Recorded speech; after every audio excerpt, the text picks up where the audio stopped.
Ya pemirsa, sebuah misteri kematian tragis yang sempat menggemparkan warga desa Ngalian, Kecamatan Tirto, Kabupaten Pekalongan, akhirnya terungkap.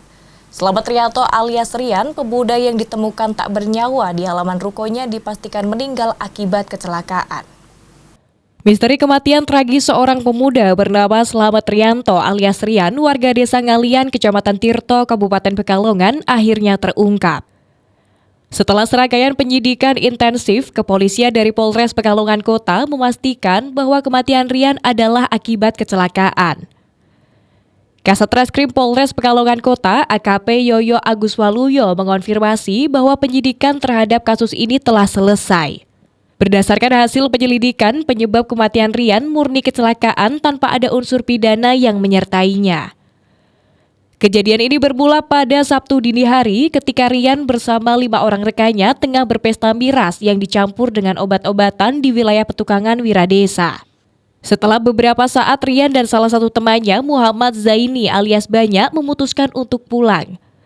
Dalam keadaan mabuk, Rian tiba-tiba naik ke atas teras ruko miliknya di daerah Ngalian Tirto. Meskipun Zaini sudah mencoba mencegahnya, Rian tetap memaksa untuk naik ke atas atap. Naas di tengah kondisi yang tidak stabil, Rian tergelincir dan jatuh. Benturan keras di bagian kepala dan lengan dengan sudut tembok di halaman rukonya menyebabkan luka parah yang mematikan. Hasil dari tim Scientific Crime Identification atau SCI Bidokes Polda Jawa Tengah menunjukkan bahwa kematian Rian disebabkan oleh benturan keras pada kepala yang menembus otak kiri yang menyebabkan korban mengalami pendarahan parah yang akhirnya merenggut nyawa Rian. 20 WIB dilakukan otopsi dalam di Rumah Sakit Bendan RSUD Bendan Kota Pekalongan dari jam 8 malam hingga jam 22.30 malam.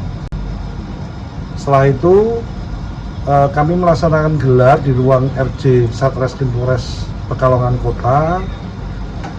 Dari analisa dokter, korban meninggal dikarenakan ada benturan benda tumpul di otak sebelah kiri belakang dekat telinga, yang mana tertembus dari otak besar hingga ke otak kecil sehingga korban langsung koma. Dari saksi Zaini atau alias Banyak, temannya,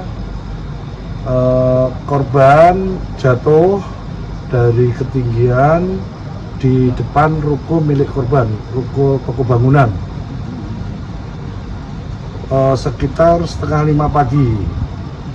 3 menit kemudian dari keterangan Bapak Tasburi datang dari arah barat ke timur melihat saudara Zaini dan saudara Slamet almarhum kondisi sedang mohon bantuan. Sekira pukul 08.30 WIB, korban dinyatakan meninggal dunia. Tidak ada tanda-tanda kekerasan dari hasil otopsi, dokter menyampaikan bahwa luka tersebut akibat benda tumpul miring, sudut bangunan ya, sudut. Dan itu identik sekali benturan. Dan identik dengan lengan sebelah kiri, luka di lengan, lengan sebelah kiri memar, itu 1 kali benturan. Dan ke kondisi koma. Untuk luka yang di lutut itu luka baru, dan luka untuk di jari kaki itu karena gesekan naik sepeda motor bonceng 3. Korban posisi di tengah, Pak Casburi di depan, korban Slamet ada di tengah.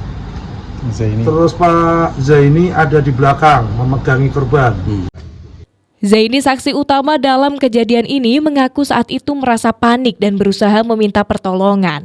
Beruntung dibantu warga yang melintas, Zaini membawa korban ke rumahnya dalam kondisi tidak sadarkan diri. Naik ke atap, saya lerai, nggak mau masanya, habis itu jatuh tiba-tiba Pak. Nah, itu mau naik itu mau apa? Nggak tahu. Nggak ngomong apa? Nggak tahu. Kondisi dalam keadaan apa? Keadaan pas itu lagi Minum. Berapa orang awalnya itu tadi? Itu rombongan 6 orang. 6 orang di Petukangan pendopo. Main. Terus pada saat di kejadian berapa orang? 2 orang. 2 orang toh, jenengan sama almarhum. Itu dia mau naik ke ke atap. Atap. Lewatnya? Lewat besi tapalung. Yang Terus? punya rokoknya masnya sendiri. Terus? Udah sampai atas belum? Udah, kakinya mau naik, yang satunya habis itu kepleset yang saya lihat. Jangan masih ingat peristiwanya itu? Ingat, Setelah kejadian itu? saya tengokin udah nggak sadar, masih gini-gini doang Pak. Itu ketinggian berapa meter sih? 5 meter ada lebih. 5 meter. Itu di depan atau di dalam sih ya? Depan. Oke. Teras depan. Oke. Terus habis dari ruko terus dibawa kemana mas? Ke rumah dengan Bapak Seri. Aku Dibonceng minta motor tolong, itu ya? nggak taunya yang lewat Bapak Seri. Sempat minta tolong saksi berarti ya? Oke. Oke. Perasaan jenengan gimana sahabatnya meninggal tuh? Ya campur aduk nggak karuan Pak. Sedih. Emang teman dekat mas sama korban mas? Semang kayak Upin lah Pak. Ya kemarin kan ngedul ngetan. Nah itu banyak undang-undang. Tolong Pak, tolong Kang Ri, tolong. Berarti jenengan enggak tahu peristiwa jatuhnya. Nggak tahu. Tapi jenengan menyelamatkan, membawa evakuasi berarti. Ya, coba. Terus jenengan nampak apa kuwi posisi? Sepi Nampak motor nggih. Naik motor korban di mananya? Duduk di mana? Almarhum duduk di mana? di belakang. Tengah. Tengah, Di tengah kempit sama Seni. Ya, di tengah. Jangan yang di depan berarti. Ya, Jangan mau ngapain pada saat itu? mau jualan Mau jualan. bersubuh. Posisi hidup nggak pak? Posisi masih hidup nggak korban itu? Pada saat jenengan tolong masih hidup. Tapi posisi udah nggak sadar ya? Ada luka Pak? Berapa? Saya enggak, kalau lukanya saya enggak tahu. Oh. Meskipun telah mendapatkan penanganan medis di Rumah Sakit Junaid, nyawa Rian tidak tertolong. Ia meninggal dunia akibat pendarahan berat di otak akibat benturan keras yang terjadi saat jatuh. Robani, Batik TV melaporkan.